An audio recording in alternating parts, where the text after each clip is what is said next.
Kumusta po kayo, ladies and gentlemen? Alam nyo ba, kahapon ko lang nalaman, pag accidentally ko lang na-open yung aking G-Gives. Pag open ko ng aking G-Gives, ito yung nakita ko, yan, yung nasa taas na yan, tumambad po mga kaibigan.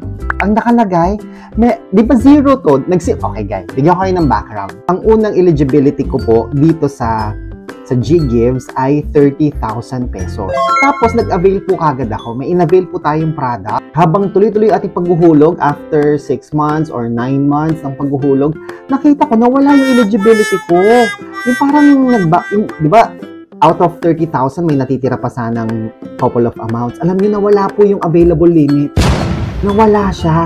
As in, nagulat din ako. So, sabi ko, ba't gano'n nawala pala? Pwede palang mawala yon. So, na-disappoint tayo dahil yung available to spend limit na sana natin na meron ay nawala po. Nakita ko may multiple, meron akong eligibility to use, di ba? 3 of 3, ganon, di ba? Yung multiple use. Yung sa akin, nagamit ko na po yung 3. So, anong nangyari po nun, may nag-open na isa, kaya lang hindi ko siya magamit. No, ayan no, 2 out of 3 loans availed. So ngayon po mga kaibigan, hopeless tayo, malungkot tayo kasi wala naman na tayong magamit. May available loans ka pa na pwedeng magamit, hindi mo rin siya magagamit kasi wala ka namang available to spend.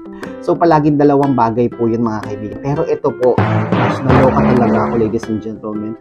Pag open ko kahapon, nakita ko meron akong available to spend na 20,373. As in, hindi ko talaga ito in-expect. As in, hindi ko po talaga siya in-expect. Kasi nga, di ba, unang-una yung aking G-score. Ang aking G-score sa mga nagtatanong ko ay nasa 562 lang po ang aking G-score. Kayo po, ilan po yung G-score ninyo? Meron din po ba kayong kagaya nito na 20,000 plus available to spend sa inyong G-Gives? Wala lang, shinare ko lang po sa inyo kasi I'm very happy. Nung nakaraang buwan, sobrang disappointed tayo sa G-Gives kasi meron kang available to spend, biglang nawala. So, ang tagal na buwan na binild mo ulit yung iyong G-score. Yung isa po sa mga ginawa natin, sa tingin ko, kaya ito nagkaroon ng kaya po siguro nagkaroon ng available to spend ito. Hindi ko naman sinasabing ito talaga, pero feeling ko lang naman. Yung advance po tayo nagbabayad ng a day or 2 bago yung due date. Halimbawa, due date mo sa G-Loan or sa G-Credit or sa G-Gives, yung advance ka ng 1 day or 2 days, factor yon para tumaas ang iyong eligibility at para magkaroon ka ng mataas din na credit limit. No? So ngayon guys, ilan po yung G-score ninyo? Magkano rin po yung G-Gives availability ninyo to spend? Tapos, may kilala ba kayong legit na pwedeng pag-cash convertan nito? Yung legit ha, kasi daming scammer ngayon eh.